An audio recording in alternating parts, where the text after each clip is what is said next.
காஞ்ச சமையல்ல என்ன பார்க்க போறோம்னா, இந்த சீசன் டைம் போல இந்த பலாப்பழம் வந்து இப்ப சீசன் இல்லையா? அதில இருக்கிற சீடு அதாச்சும் அந்த கொட்டை வந்து வச்சு காரக்குழம்பு, பொரியல்லாம் செய்யலாம்.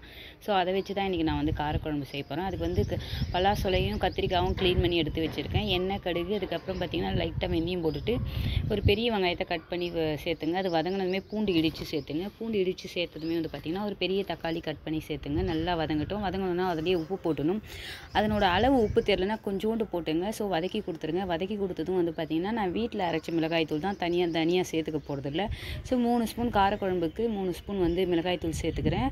அதிலேயே வந்து பார்த்தீங்கன்னா, நல்லா கலந்து குடுத்துருங்க. அதுக்கப்புறம் பார்த்தீங்கன்னா, க்ளீன் பண்ணி எடுத்து வச்சிருக்க கத்திரிக்காவும், பலாக்கொட்டையும் வந்து சேர்த்துட்டு நல்லா கலந்துட்டு ஒரு 1 1/2 கிளாஸ் அளவு தண்ணி வச்சுருங்க. ஒரு எலுமிச்சம்பழம் அளவுக்கு புளிய கரைச்சி எடுத்து வச்சிருக்கேன்.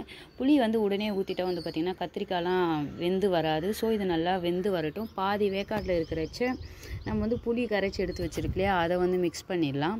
இப்போ வந்து பார்த்தீங்கன்னா, நான் பாதி அளவுக்கு வந்து கத்திரிக்காவும், பலாக்கொட்டையும் வந்து வெந்து வந்துருச்சு. ஸோ இப்போ வந்து அந்த புளி தண்ணி சேர்த்துடலாம். சேர்த்துட்டு வந்து பார்த்தீங்கன்னா, சிம்ல ஒரு 5 நிமிஷம் வச்சு விட்டுட்டுனா, குழம்பு வந்து ரெடி ஆயிடும். எண்ணெய்லாம் பிரிஞ்சு வந்துரும். இது வந்து பொரியலா கூட பண்ணலாம். தண்ணியோட அளவு குறைச்சிட்டோன்னா, இதையே பொரியலா கூட பண்ணலாம். தேங்க் யூ ஃபார் வாட்சிங்.